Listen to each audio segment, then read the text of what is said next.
Hello, everyone, dear viewers of the channel.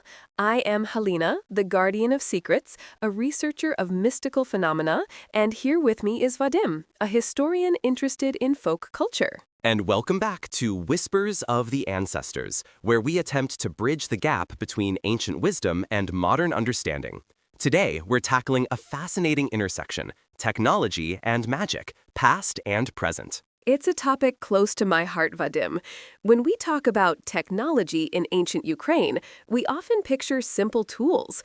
But for our ancestors, even the most basic implement could be imbued with powerful magical significance. Think of the plow, for instance. It wasn't just a tool to turn the soil. It was a sacred instrument, often blessed with rituals to ensure fertility, to protect the field from evil spirits, or even to mark boundaries with magical force. The first furrow of spring was a sacred act, a communication with Mother Earth herself. That's true, Helena. From a historical perspective, these rituals weren't just superstitions. They were practical applications of empirical knowledge expressed through a mythological framework. A well-blessed plow might simply be a well-maintained plow, handled by an experienced farmer who knew the soil. The magic ensured social cohesion, instilled confidence, and transmitted agricultural knowledge across generations, often encoded in rites and songs. It's an early form of quality control and standard operating procedure, wrapped in mystique. But what about instances where the outcome defied simple logic? I remember a legend about healers who used specific incantations over water, then had people drink it to cure ailments. The water itself wasn't special, but the words, the intent, the ritual, often people recovered. Was it just the placebo effect, Vadim, or was there something more, an energetic transfer that we moderns simply cannot measure with our current instruments? Imagine if our ancient ancestors, with their deep connection to nature, possessed a technology of spirit, a way to manipulate unseen energies that we've now forgotten. A powerful thought, Helena. And yes, the placebo effect is a formidable force, deeply rooted in psychology and belief. But let's also consider the technology of observation and ethnobotany. Many traditional healers possessed vast knowledge of herbs, their properties, and effective dosages, passed down orally. The incantations and rituals served as mnemonic devices, ways to remember complex recipes and procedures, while also instilling faith in the patient. The magical water might have been infused with beneficial plant extracts, or simply provided hydration and a sense of care, which are crucial for recovery. The ritual gave the process validity and authority. That's where it gets interesting, isn't it? Because if we fast forward to today, we see similar patterns. Our smartphones, for example, they are incredibly complex pieces of technology, almost like magical artifacts in their capabilities. People treat them with reverence, sometimes even fear. We feel lost without them, as if they hold a piece of our soul. Is that not a modern form of talisman, a digital amulet that connects us to the world, provides information, and even protects us from boredom or loneliness? Absolutely.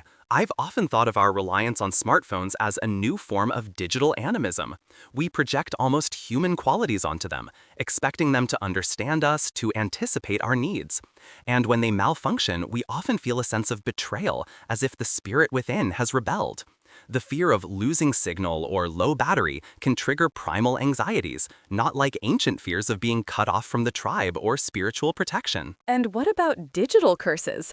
The internet is rife with them. Trolls, cyberbullying, malicious software. Our ancestors performed rituals to ward off evil spirits or the evil eye. Today, we install antivirus software, use VPNs, and create strong passwords. Aren't these our modern protective spells and wards against the unseen, malevolent forces of the digital realm? A very apt comparison. These cybersecurity measures are our modern apothropaic rituals. They might not involve dried herbs or painted symbols, but their purpose is identical: to protect our digital self and our digital possessions from harm. The hackers are the new evil spirits, the viruses are the curses, and our firewalls are the magical circles we draw around our data. It's a fascinating reinterpretation of ancient anxieties and protective instincts. So the double conclusion here is that while the underlying mechanisms have evolved from spiritual beliefs to scientific principles, the human human psychological need for explanation, control, and protection remains constant. Our awe for advanced technology, whether it's a talking AI or a glowing screen, echoes the awe our ancestors felt for the mysteries of nature and the tools that help them survive. Precisely. And it also highlights how storytelling and ritual, even in their modern forms, like tech support guides or user agreements, continue to shape our understanding and interaction with these powerful tools. It's a continuum. Indeed, perhaps in understanding how our ancestors blended magic and practicality, we can find a more balanced relationship with our own astonishing technologies. We can appreciate their power without losing touch with the human elements of wonder and responsibility. A thought-provoking conclusion, as always, Helena.